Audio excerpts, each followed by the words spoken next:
Okay, so as I said, welcome everybody. It's good to see you here this morning.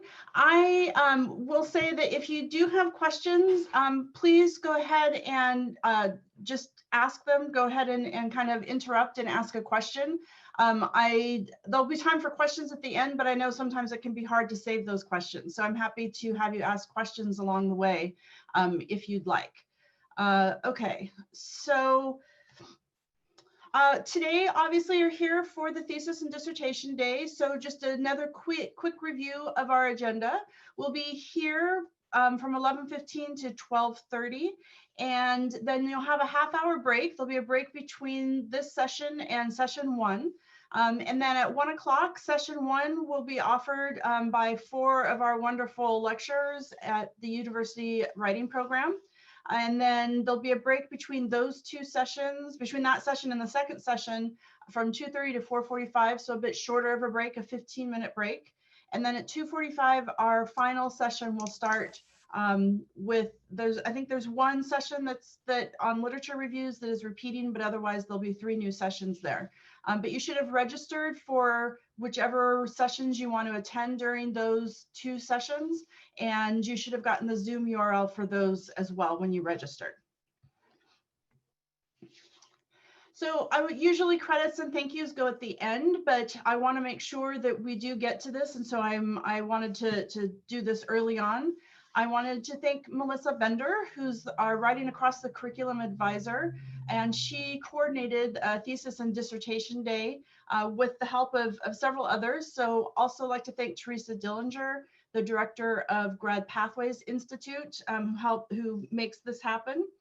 David Blancha, who's the Assistant Director of Grad Pathways Institute, and Olga Garzon Lopez, the Administrative Analyst for Grad Pathways Institute. All of these people were instrumental in getting everything set up and moving everything online and coordinating this wonderful event in this space.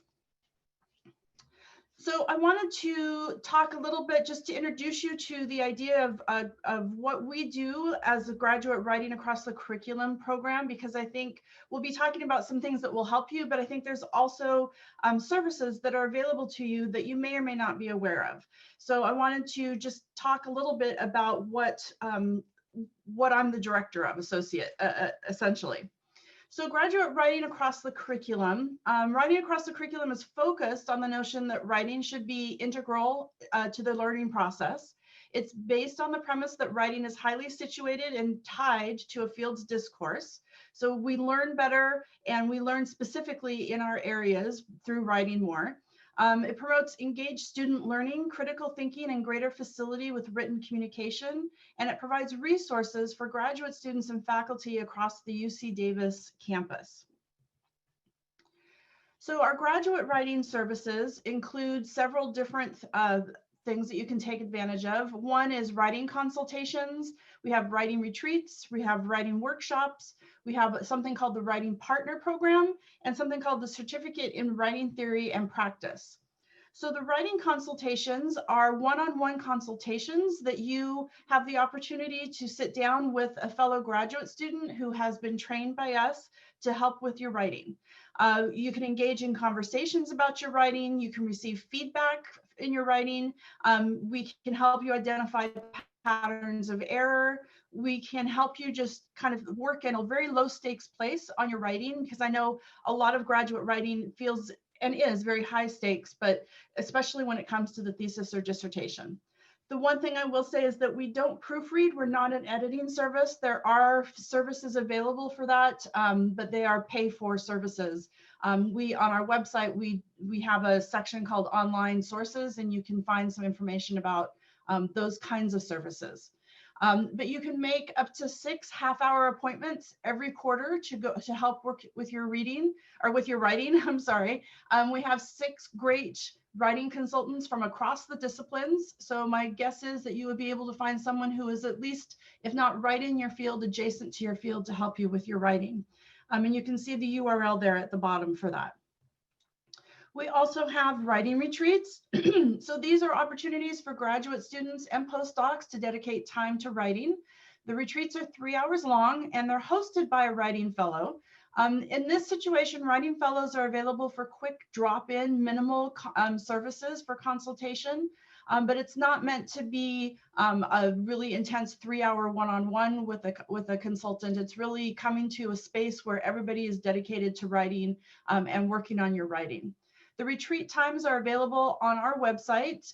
You can see the URL there. That will actually take you to the grad writing or grad pathways website where you can register for the different writing retreats that are available. Writing workshops. So this is essentially a writing workshop. We offer lots of these short courses over the course of each quarter. Each workshop is offered by the University Writing Program faculty and the WAC consultants, so writing across the curriculum. Some of the example topics, they're different every time and every year, but some of the more popular ones that we do tend to repeat, writing the literature review, writing a grant proposal, overcoming writer's block, multilingual student writing. Again, for a schedule of workshops, please be sure and go to our website listed below. Again, that will also provide a link to the Grad Pathways Institute pages where you can register for workshops. We also have the writing partner program. And this is basically where we help you find someone to write with, right? I think one of the things that can be challenging about writing a thesis or dissertation is that you feel very alone. And you really do, because most of that work has to be done by yourself in front of your computer or wherever you feel comfortable writing. So the writing partner program creates mutually beneficial writing relationships.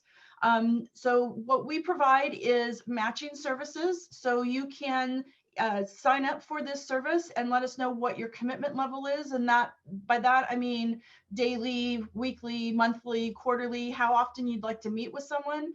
And then we'll try and help match you up with someone in your field or an adjacent field, or sometimes a completely different field, because it's very interesting, some of the feedback you can get from people outside of your field that can really help your work progress along. And again, the URL is at the bottom here, but all of these pages can be found off of the grad writing page there at the writing.ucdavis.edu/grad writing. And finally, we offer a certificate in writing theory and practice. And this is for graduate students and postdocs who are seeking to enhance their writing practice. So this program helps you deepen your knowledge of writing theory and practice, helps you learn about incorporating writing into your teaching, and it helps you grow your professional skill set. Essentially, it's a line that you can put on your CV that you've earned a certificate in writing theory and practice. And this is something we're seeing in a lot of job ads, is the knowledge of how to use writing not only for yourself, but for your students appropriately. And so I encourage you again to go to our website and find out more information about that if you're interested in that. The certificate can be completed in a year, so you have some time. It's fairly easy to do it over a year, so it's one of the things to check out and see if you're interested in doing that. So if you have any questions or any requests or anything that you would like to find out more about, you can contact myself, Dr. Kathie Gossett, at my email is there, as well as Stacy Whitsock, who is our lead graduate writing fellow. And I want to also mention, for those of you who are teaching right now, we also do have a group of part of WAC that focuses on undergraduate, but it focuses really on working with faculty and instructors in helping them helping them work specifically on their teaching materials for their programs. And so you can also find the information about that if you're teaching and you'd like some help reviewing some materials for your classes or thinking about new ways to integrate writing into your practice, into your teaching. That service is available as well. So I would say take advantage of that to be able to get more help. Okay, so this is just kind of a break. This is one of my favorite quotes. A word after a word after a word is power. And I do believe that writing is very powerful. I think one of the challenging things about working on a thesis or dissertation is it can feel and sometimes it feels like maybe some of your power is being taken away or at least sapped, because it is very intense, very hard, very unique work. All right. So today I want to talk a little bit about how to get started and how to get done, essentially, right? How can we work through this entire process in a way that will help us get it done? So we're going to be looking at how to establish priorities and how to set goals to work on your thesis and dissertation.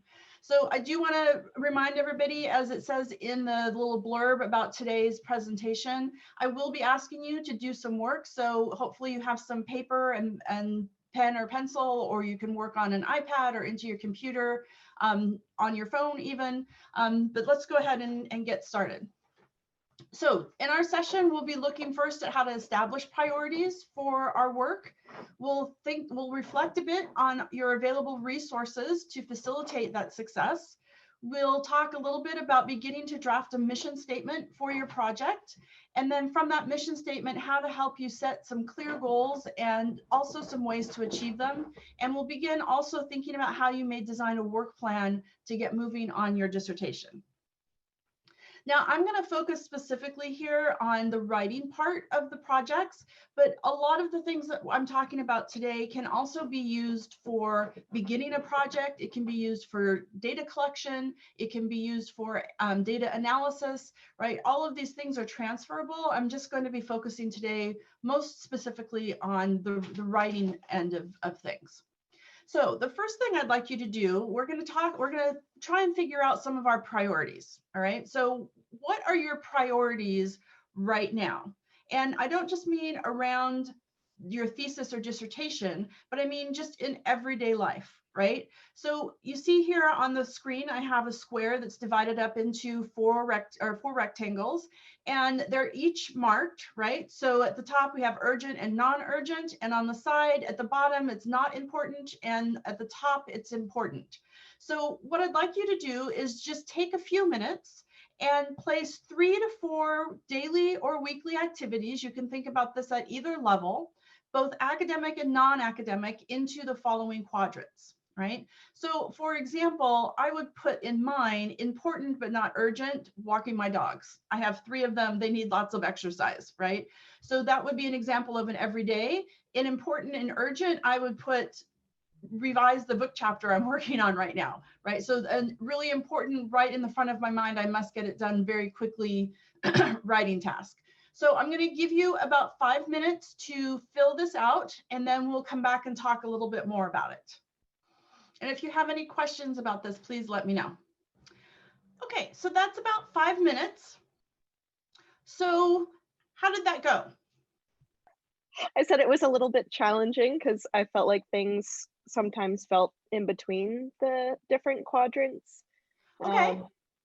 I don't know. Yeah, no, I mean, I'm asking you to put things in very specific categories, right? And you're right, things can fall, there is a difference, there can be something in the middle that's between urgent and not urgent, right? That it's semi-urgent maybe. And that's important also to realize. Sometimes when I do this, I might put some things right across the line that kind of cross those things. But the next thing I'm going to ask you to do kind of works with that idea that there are things that might fall in different categories or kind of across a couple of different categories. So what you want to do after you've completed this little exercise is go back and look at the priorities, and in the urgent box, really figure out which ones are the most important, right? And which ones are the least important. So we begin to be able to rank them a bit rather than just be kind of like, depending on how many you put in there, rather than just be a big mass of things I need to do, which can seem overwhelming, right? Thinking about which ones in a hierarchical situation need to be done first and which are most important and which are the least important. And you can go and do that in each of those boxes, right? And then thinking about attaching a number value. So what is the one most important thing out of all of the most important things that you listed if you had more than one most important thing, right? And then by looking at this, how you decide to rank things, you can ask yourself, what does this tell me about the work I need to accomplish on my thesis or my dissertation? So one of the things can be, you know, maybe you have 2 things that you can't decide which one should be number 1 in your priority list, right? Then, you know, that tells you some things about how you might need to start or how you might need to maybe rethink a few things. So it's helping you kind of decide what really are your first priorities. I know when I worked on my dissertation, one of the hardest things for me was to figure out where to start. And that's often the most difficult challenge in terms of a writing project. And I struggled for quite a while, I would say a couple of months, trying to figure out exactly where to kind of wade into this huge document that I'd spent the last 2 years doing research for to write. And so simply by coming to these kinds of little exercises and being able to really prioritize what's the most important thing. And for me, it was just start writing, right? Don't worry about if it's chapter 1 or chapter 5 or chapter 4. Start writing somewhere. So start working on what you know best. And so I was able to chunk it up from there. So then after you've decided which are truly the most important number one things, then you have the number one most urgent thing, the number one most urgent but maybe not as important, and then you have the less urgent things. So then you can begin to set up kind of a plan, not just for your writing, but for your day or your week or your month, to help you manage all of the tasks that you have, because we have to work in our writing around our everyday practices. Right? And sometimes it doesn't work. Sometimes maybe you are the person who can say, I'm going to write for 3 hours right now, and I'm going to sit down and do that. And then maybe you're the kind of person who can't do that. You can sit down and write for a half hour or 45 minutes, or maybe things are just happening around you that you need to write in smaller chunks, right? But now we can start to get a handle on it and start to help us plan time and days and all of the things that we need to do to accomplish our project without feeling so overwhelmed. We've got some priorities now. So the next thing to ask yourself is, what do you have to help you accomplish these priorities? So what is it that you have already that will help you do this? Have you finished your research? Do you still need to do some research? Have you gotten some direction from your advisor? Do you have all of the materials that you need? Do you have a computer? Do you have, it sounds silly, but do you have a writing program like Word or Pages or something? We don't always have access to those things. So figuring out what you have that will help you establish these priorities. Maybe it's a husband or wife who can help section you off and push you in your office and leave you there for a couple hours. Whatever it is that will help you to kind of go through and accomplish the priorities you've set. Then also going back through and doing what I call a needs analysis, and figuring out what it is you need to accomplish these priorities, right? So maybe it is that you need a new laptop. I personally had my laptop from graduate school die just about a month before I was ready to start working on my dissertation. So buying a new laptop was one of those things that I absolutely needed.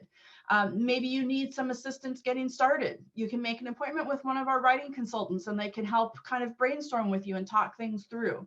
Right? Maybe you do need support from your spouse or other family or other friends that are involved in your life who may or may not understand what you're doing, but help you, check in with you, make sure things are cleared from your deck so that you can focus on your writing. This can be really a range of things, and it's very personal. What do you need to help you work on your dissertation or your thesis? So once you've done that, you can take some time to reflect on your priorities, all right? So thinking about why and what is important and urgent, right? How have you classified these things? Maybe you want to rethink these things, right? This is an ongoing kind of cyclical process where you have to keep going back to your priorities and back to the ideas and tasks that you have in front of you, and really think about that. So for this particular practice right now, one of the things I want you to focus on thinking about is, where did you place writing in your priorities, right? So where was writing on your project in your priorities? Or if you're talking about just beginning your research or beginning your data collection or data analysis, where did you place that in your priorities? Was it in urgent and important? Was it important and not urgent? Where is it falling for you? And it's one of the things you need to be able to do is be very honest with yourself when you do these exercises, right? Is writing, are you really doing the things that make it obvious that writing is important and urgent to you right now? I'm an A-level procrastinator, and I will find all sorts of things to do to make other things priorities, urgent priorities, instead of writing.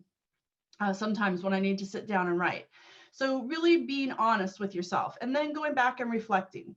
So where did you place writing or research or analysis of your project? And then thinking about how can you move writing into the important and urgent area if it did not already fall there. So how can you move things around a bit so that you can move those things that are most important to your project up into that quadrant that is both important and urgent, right? What other changes do you need to see in your priorities in order to make progress on or complete your thesis or dissertation, all right?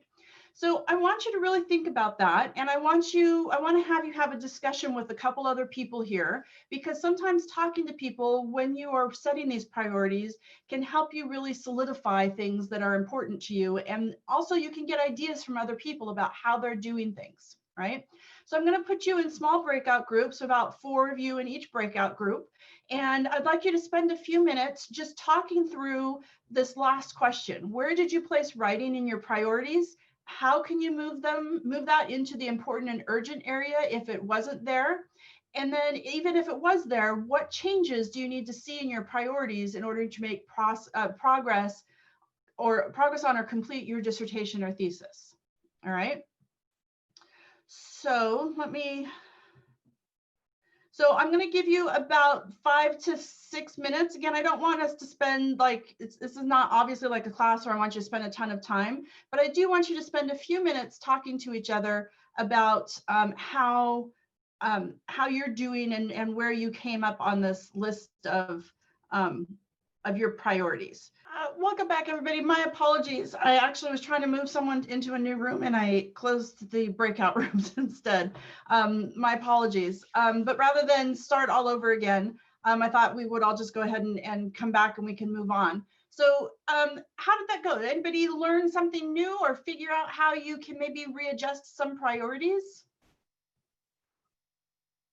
Something that someone like to share? I think we were still thinking through a lot of this, but one of the things that came up as a theme is that it was hard to move like our dissertation writing or our own research. It was important, but tended to be not urgent when we were like faced with pressing deadlines, such as like TAing, midterms, coursework, or well, and not longer in the coursework place, but like TAing, GSR deadlines, and if so, it was or conference deadlines or publication deadlines. So really hard to like yeah, to not treat it as a not urgent, considering those. Yeah, And that's a really common problem, and that's one of the reasons that it's important to do this kind of work, to kind of help you think things through. And I don't mean to say that other things become less urgent. They obviously don't. Those deadlines still loom, whether it's for TAing, GSRing, conference, or publications. All of those things are important, and so it becomes really important to really figure out how you can either, maybe you can't find time every day, but find time one day a week. See if you can carve out either the whole day or a few hours in a day.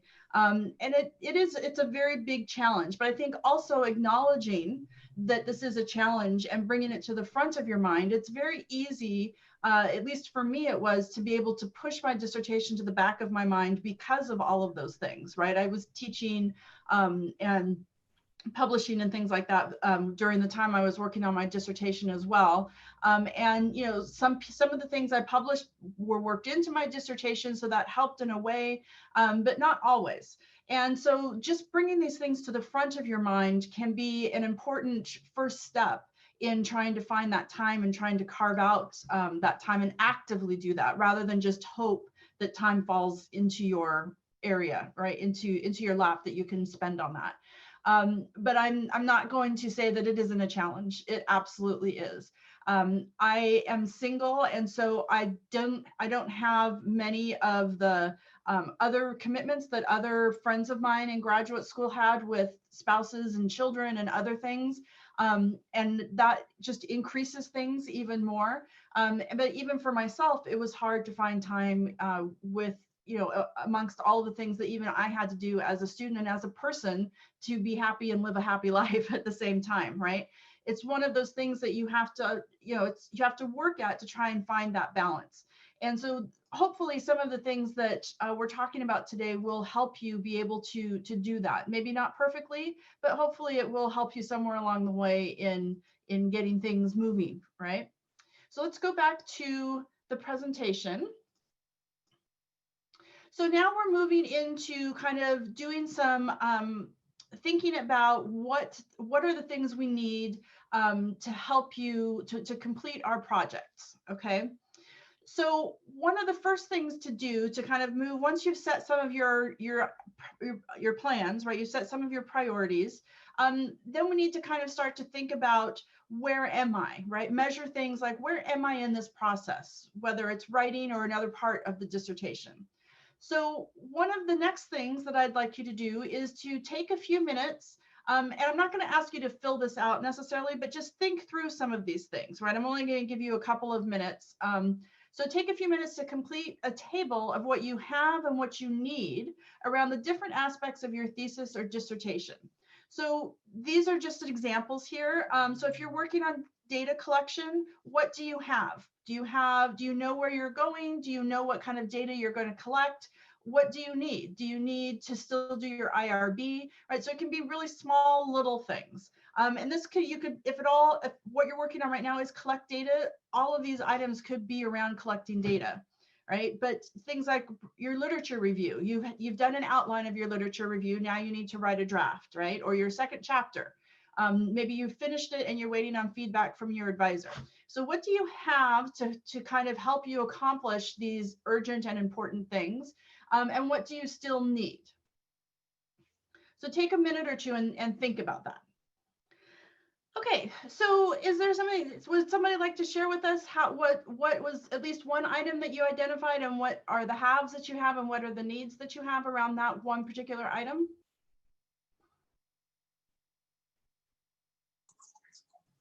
I can go.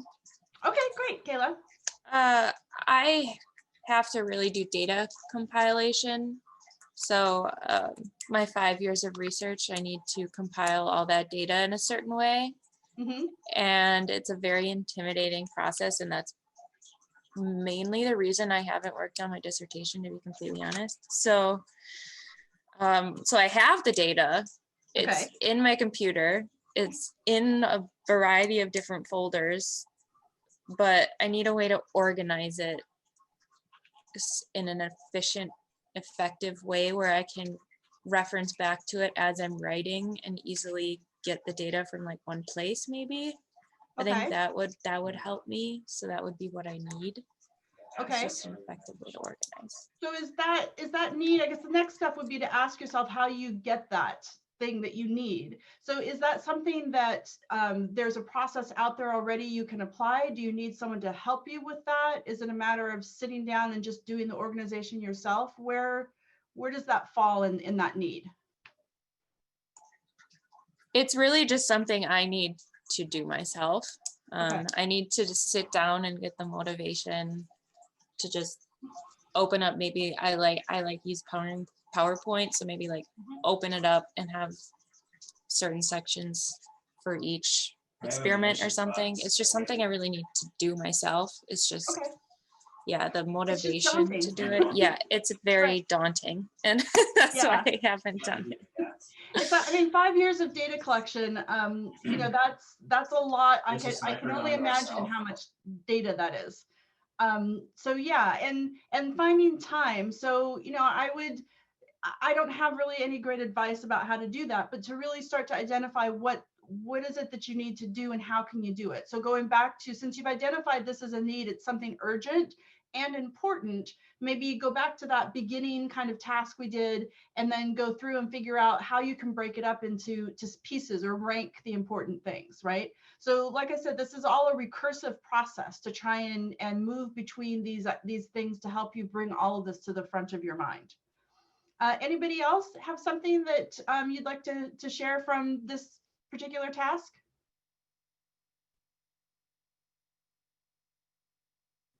Okay. Oh. I was just going to mention your comment about scheduling things in. I think is important because I think with anything, any of us could spend 100% of our time on our obligations, classes and so on. Mhm. But when you kind of force yourself to do some thesis work, the homework will get done. You might be a little more pressed, but sometimes you need to put yourself in that position where you are pressed to get it done and you just make it happen instead of wringing your hands too much on things that to kind of psychologically avoid your thesis. Mhm. That's my thought. Yeah, absolutely. It really is important. And I know when I went through kind of a similar process when I was kind of struggling with my dissertation, one of the things that became a need for me, and I recognized, because sometimes it's just a matter of going through some of these steps to recognize some of the things that are going on, was that I realized that I needed to be in a place to write that didn't have access to the internet, right? I'm a digital media scholar.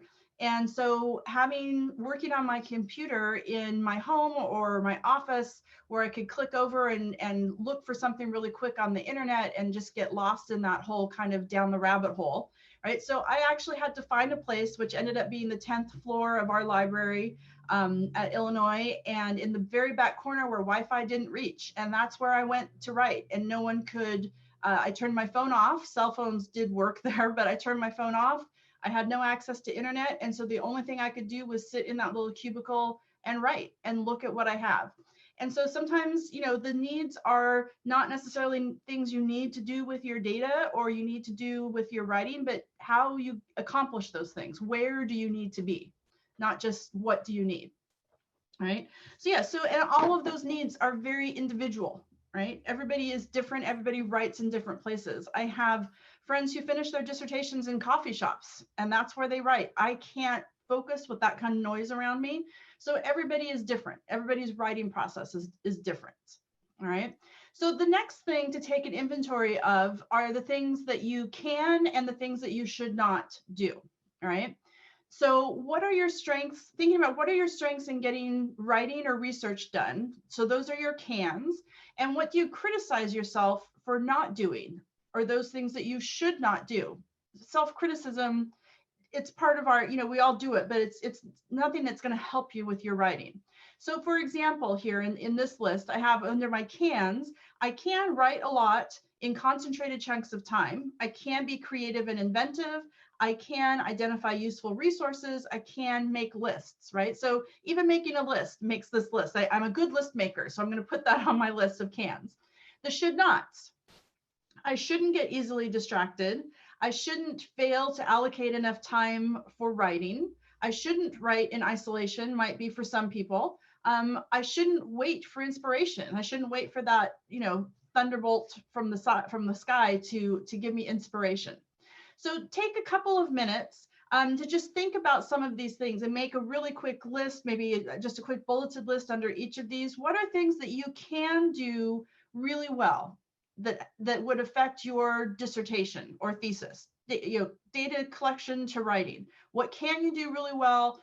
What shouldn't you do? So these would be things that I know happen to me or that I do that I know I shouldn't do when I'm trying to do this kind of work. All right, so take a minute or two. I'm going to give you 2 minutes. All right, I know that's not a lot of time, but we've got a lot still to cover. So, all right, so that's about 2 minutes. So would someone like to share some of their cans and some of their should nots with all of us? I'll share. Great. My can was I can work for long periods of time, and my should not was that I should not work without breaks. That's an important one. Yeah, absolutely. You have to schedule breaks in. I can't tell you, I ended up with a hip injury actually from writing my dissertation because of sitting too long in one position. So absolutely, wow. Breaks are important. Take it from me, or do yoga a lot. Okay, great. That really important things, Jasmine. Anybody else? I could share something. Great. I tend to be very good at writing for long periods of time, like in a coffee shop, for example, or where there's background noise. Okay. But what I cannot do is when I'm writing, I tend to focus too much on writing the perfect paragraph. And so I'm like a perfectionist in a way. So I Mhm. will spend a lot of time writing, but I'm not very productive because I'm spending a lot of time on looking at little details that I probably should leave for later when I'm revising it. Yeah, that is hard. And, you know, I'm somebody who has studied theories of writing and pedagogy, and I teach my students, at least I tell my students not to do that, but it's something I have to really personally hold myself back from as well, is writing and revising at the same time, essentially, right? Figuring out what that perfect sentence is.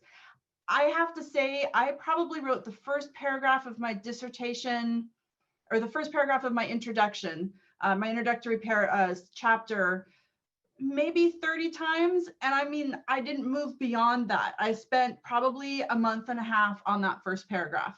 So that's an important recognition and realization to have, is that you can always go back, right? But you need to get information on the page and move forward, and get feedback, right? So yeah, really important, Edgar. Thank you for sharing that. That's, both of those things were really important things to do. And I hope that you are all able to identify some things that were equally important to you, some of the things you do really well and some of the things that you do that you probably shouldn't do.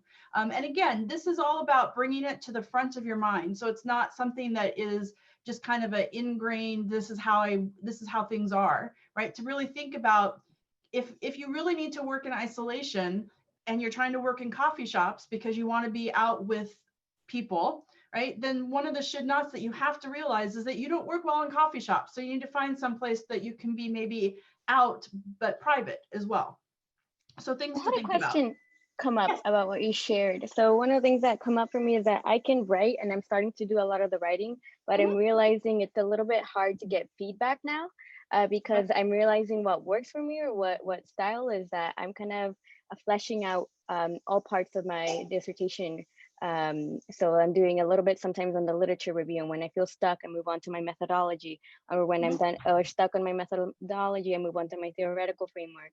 Or sometimes thinking about my theoretical framework, I'm like, oh no, this actually should go more into the literature section. And so one of my concerns now is like, where do I know it's really important and I should be getting kind of feedback from my advisor, but how do I do that if I'm not really adhering to the traditional chapter 2, just finish chapter 2 and then send that off for feedback, and then move on to chapter 3 for the literature review, and then send it off for feedback. So I'm kind of not sure how to approach that. Okay, well, the first thing I would ask is, have you talked to your advisor about how he or she could help you with this, like by reading shorter chunks, or do you have the impression, or have you talked to your advisor and they've told you just bring chapters to me?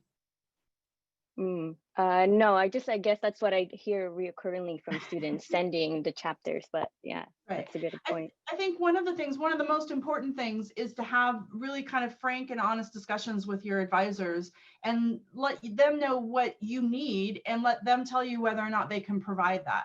I think, you know, one of the things that, for example, that I'm struggling with right now is that I keep telling students to come to my office hours, and then we get in class and they have all these questions that we could have dealt with in office hours, right? And so it's like, just give me the opportunity as a teacher there, but also as an advisor, having advised theses and dissertations, you know, let me know what's going on. When you just go away and I don't hear from you, it's easy for me also as an advisor to move on and just assume things are going well.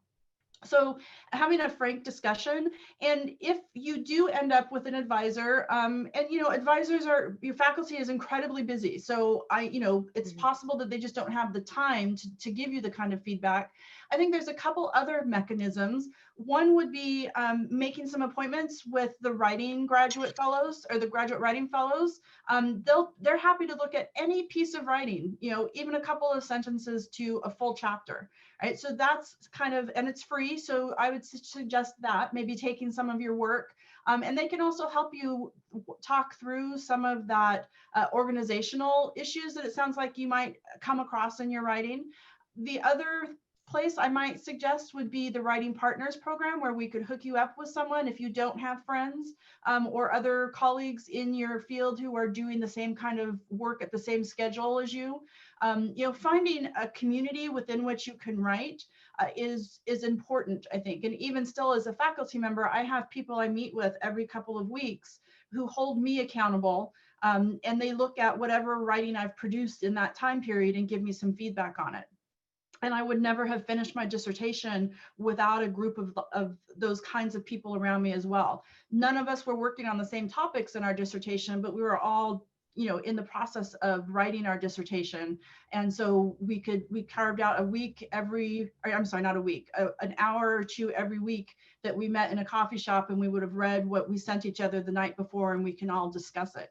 So I would maybe move towards one of those ideas, have a discussion with your advisor. And if it's just not feasible for them to provide you that level of feedback, look for people to write with and form a writing group with. Or if you can't, you know, the Writing Partners program would help you do that without, you know, we would match you with someone who's looking for that assistance as well. That's helpful. Thank you. Okay, yep.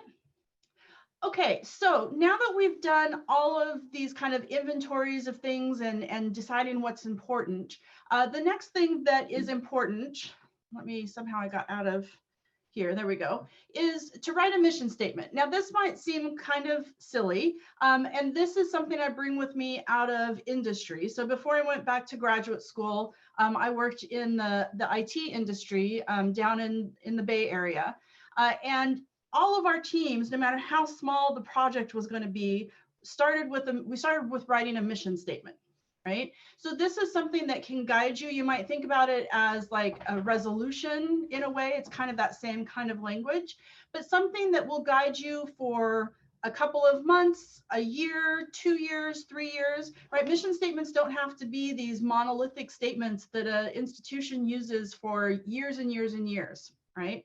Every year or every project that you start, I would recommend trying to come up with some kind of a short mission statement, right? Especially a personal mission statement, because this is something that can then help you build some goals, right? You have something that you're wanting to achieve, that's your mission statement, and now let's write some goals underneath it, which is the next part we're going to look at. So a personal mission statement should provide a framework for your efforts and help define how you'll approach your research and writing in the coming year, right? So it's something you can think about maybe writing every September, or if you are more of a year beginning to year end person, writing every January and checking it again in December. But having that mission statement around your project can actually be really important and really helpful.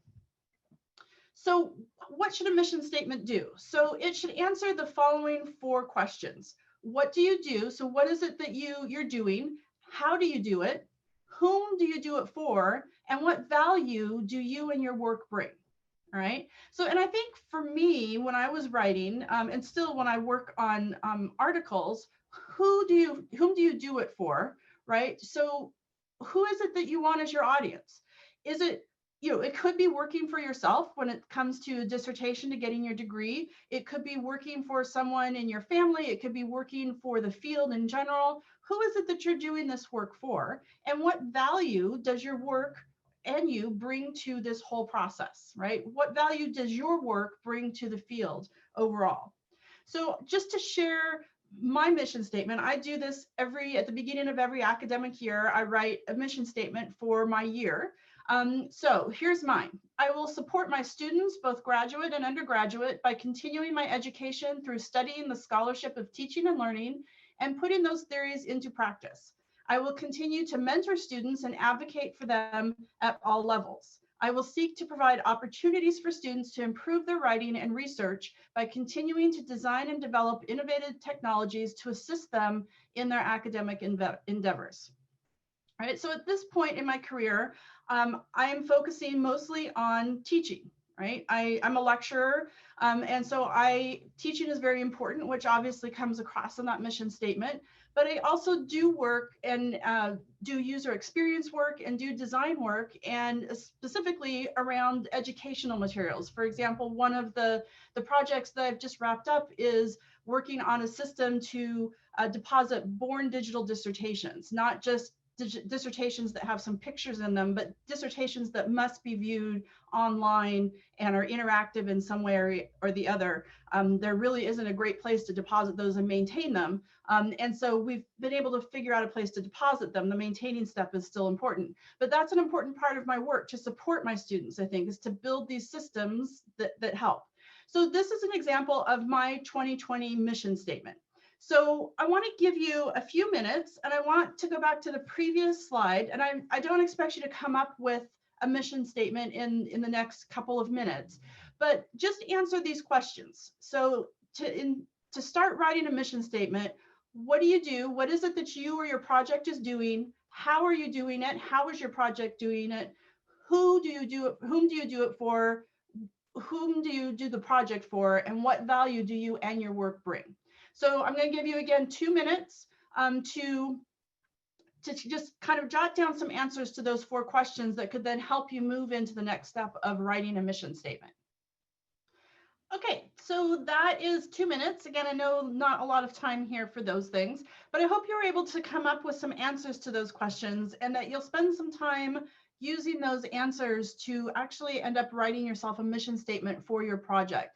Or maybe it's a mission statement for each chapter, right? What you write the mission statement for and how much you need it to cover is really up to you. Again, these are very personal things. You know, you can write a mission statement for your life even, right? That might include dissertations as one piece of it. But it can really be an important driving thing to have, right? When I was doing my dissertation, I had my mission statement right on the wall in my cubicle in the library, so that, you know, I could look at it occasionally, especially when I was feeling like I could never get anything done. That reminded me of who I was there for, why I was doing this, why I thought it was important. And so that's a way that you can really, that mission statements can really be helpful. But they can also help you then decide what kinds of goals you would like to write. Right. So you want to work on setting some goals that support your mission or your mission statement. So when setting goals, and I'm sure we've all done this, much of the information here is probably not new to many people, if anyone at all.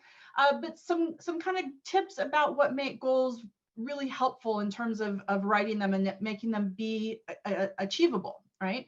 Be precise. Put in dates, times, amounts of work that need to be done so that your achievement can be measured, right? Then you know the exact goals that you need to achieve, and you can take complete satisfaction from having completely achieved them, right? Setting doable goals also, right? Don't set a goal that you finish your dissertation in a month. That's just not doable.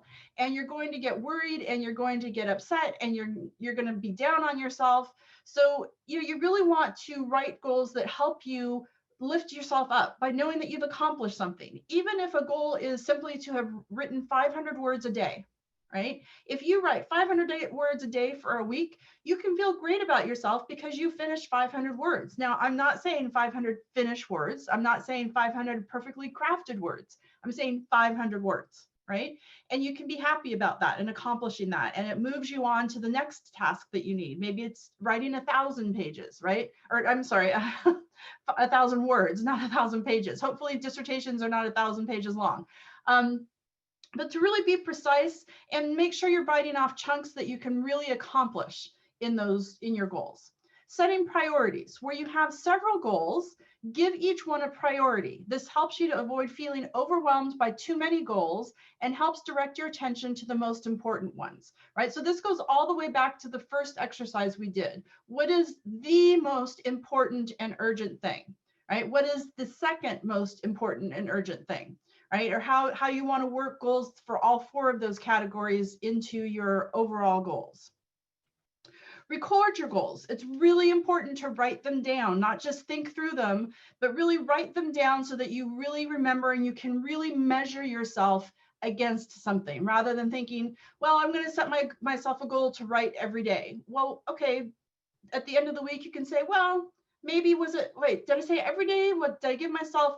A certain number of words a day. So really record them so that you have some record of the goals that you're trying to accomplish. Set realistic goals, right? This is what I was talking about under number 1 also, right? Set small, discrete goals. Keep the goals you're working towards small and achievable. If a goal is too large, it can seem that you are not making progress. You should take care to set goals over which you have as much control as possible. Right? Again, this is if you set goals that are too overwhelming or too out of your control and you don't accomplish them, all you're going to do is set yourself back because you're going to be upset or angry with yourself and you really can't produce your best work or sometimes even produce it all when you're in that situation. So, you can do things like maybe setting layered goals, like a goal for the year is to finish my dissertation, and then some smaller pieces of that so that I can kind of check myself off of the smaller goals working up to my larger goal, that in a year, 4 years, 5 years, whatever those larger goals are that you set, work yourself towards that goal. But make sure that the daily things that you need to do are really small and discrete tasks that are accomplishable for you on whatever time basis that you've set. And then hold yourself accountable, right? Ask a mentor or a trusted friend to meet with you on a regular basis to kind of hold you accountable, or to discuss your progress and goals and your mission statement. One of the things to do also would be to set rewards and punishments, as much as we don't necessarily like that. But what's a reward? What can you do for yourself if you meet all of your writing goals for a week or a month, right? Maybe it's going to a movie, maybe it's shopping for something. What is it that makes you happy? Maybe it's going skiing for the weekend, right? So set yourself some rewards, right? You did something great, so reward yourself. Likewise, if you didn't finish something, then you need to think about, okay, so what am I going to do then? Okay, so I can't go on that ski trip this weekend because I didn't finish my writing for the last couple of weeks or the last couple of days, depending on what your goals were. It's really important that you really work to reward yourself, but also to make sure that you're not rewarding yourself for goals that you didn't achieve, because then there's no real purpose to setting the goals. All right, so some things you want to check after you've written your goals, and to go back and kind of check and make sure that they're doable. You want to ask yourself, what skills do I need to achieve this? So do I have all the skills? Are there still things or skills I need to do to be able to achieve this? Then maybe this is a goal that goes down further, and a new goal is about achieving something that I need to do to be able to kind of get my whole goal, right? What information and knowledge do you need to complete those goals? What help, assistance, or collaboration do you need? What resources do you need? What can block your progress? Are you making any assumptions when you've written these goals? Is there a better way of doing things, right? So having written the goals, you want to go back and you really want to kind of interrogate them and make sure that they're really doable. Now, this kind of process can take some time, especially up front when you're doing it for the first time. But it's really valuable, because when you sit and you make a goal and then you realize halfway through that you don't have everything you need, you're going to have to reset the goal. And whether or not it's not that you failed, but you're going to have to reset. And there's some kind of personal, emotional cost for that as well. So before you set them and really have in mind that you're going to meet these specific goals, you want to kind of make sure that you have everything you need to accomplish those goals. And if you don't, then you need to figure out what you need to do to get to those goals still. So it's also important to track your goals, right? Have a list. There's all sorts of systems that people recommend. In my time in industry, it was the Franklin method, right? There's all sorts of different methods, like getting things done method.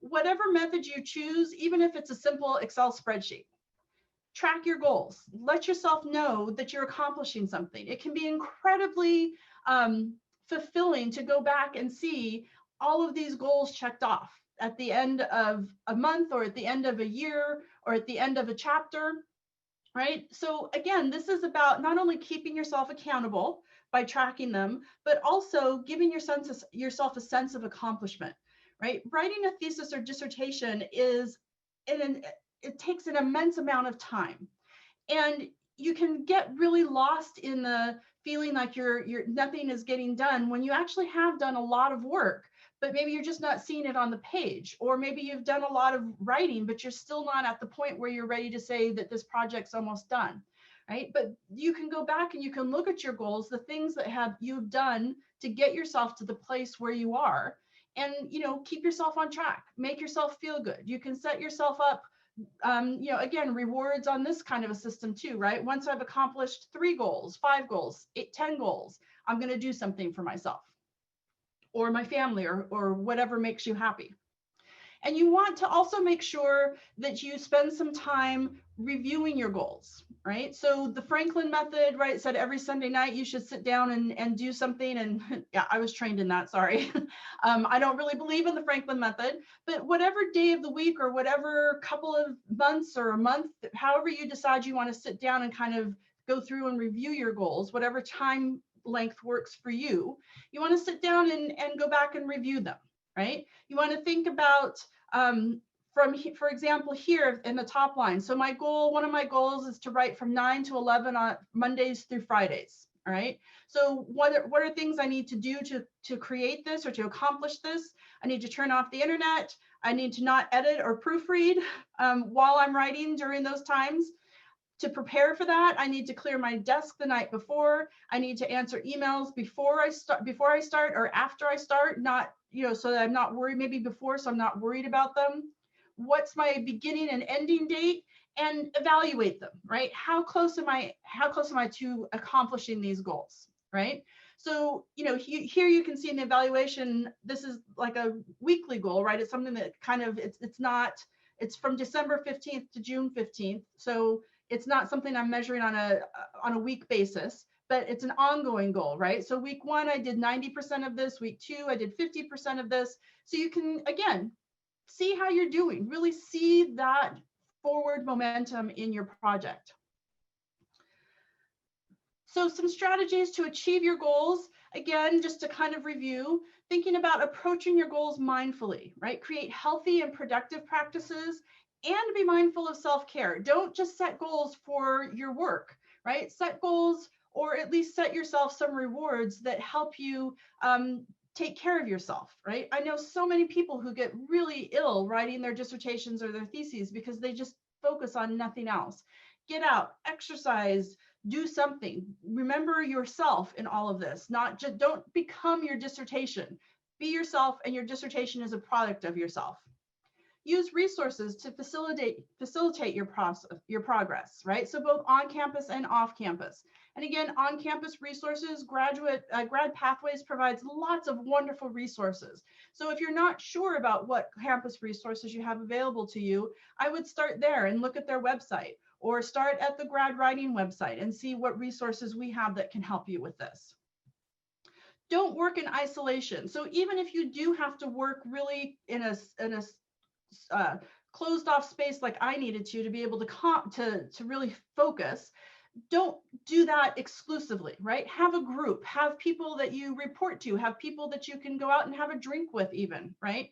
Create a writing group. Those can be incredibly helpful.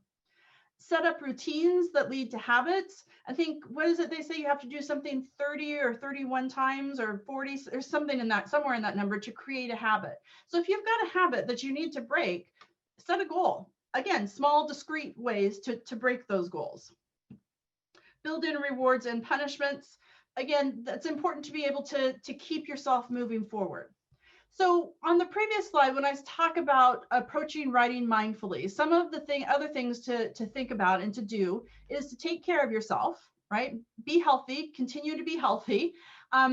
If you are having challenges, so many of my friends and people broader in my graduate program really fell into kind of a depressant cycle when they were working on their dissertation. It can just be really difficult, right? We all know this, but it can really be a challenge. And so, some people, they have friends to talk to, family to talk to. It doesn't always work that way. For me particularly, I'm the only person in my family who's ever gotten a graduate degree. And so my family just they weren't the people I could go to talk through some of these issues. So be aware that mental health services are available for graduate students on campus, right? So they are here on campus. There are people who can help you. They're specialists in working around academic issues, especially.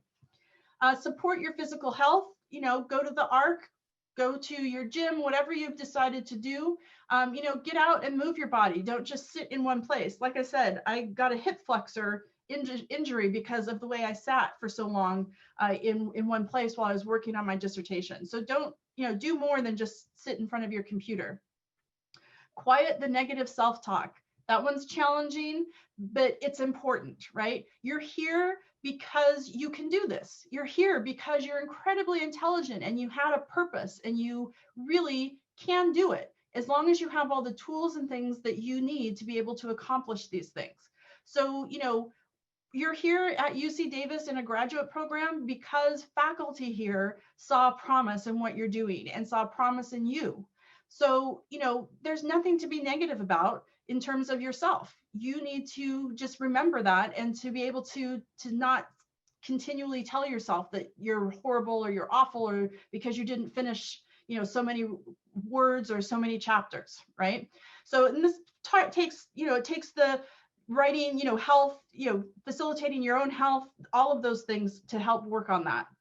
Focus on short-term challenges and solutions. So if you are having challenges, define it and then find a way to overcome it, whether it's setting goals through it or it's changing an activity or behavior. But if you are having challenges, then, you know, face them, acknowledge them, just like we would our goals, figure out what you need to do to change it or change a behavior or change an object or an idea and move forward, set some goals to do that. So before you leave today, well, not before you leave because we're at time now, but so one of the things I want you to think about is prioritizing a few things, right? So establish a hierarchy of needs and goals, locate the resources that will facilitate your hierarchy. So what's the most important things you need to do? And what are some resources that can help you? And then make an appointment with a graduate writing fellow, right? We're happy to talk to you at any point in the process, whether you're just starting to think about a dissertation project and you're working on your dissertation prospectus, or you're actually finishing up and, you know, all the way through to finishing up and helping you put those finishing touches on a dissertation, all right? So I would say not before you leave today because we're all online, but at some point today, sit down and try to prioritize some things. Don't just, you know, be here for this today. And I mean this for all of the sessions that you will be in today, right? Sit down, take some notes about some things you remember and try and take some time to think about how all the things you learned today can help you move forward from the place that you're in right now. All right, any questions?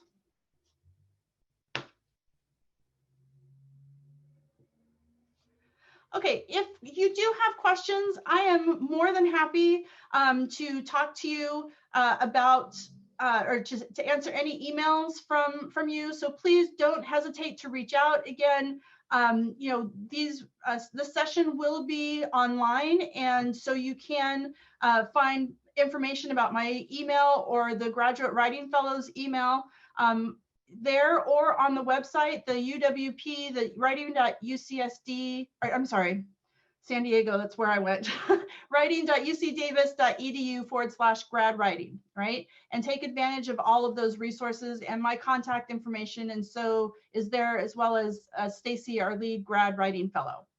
All right. So also in the comments at the very beginning, or in the chat section, I put a link. I'm trying to find the chat now. It has closed on me. There it is. At the very top, I put a link to a worksheet for today, or an evaluation of today. And I'd like to ask you to take a few minutes before you walk away from your computer to fill that out. We appreciate all the feedback. We do this every year, and the feedback you give us this year will help us make next year even better. So I wish you all luck with your projects, and I hope you have a great day and that you'll learn lots of awesome things that will help you finish your dissertation. All right, thank you all. Bye-bye.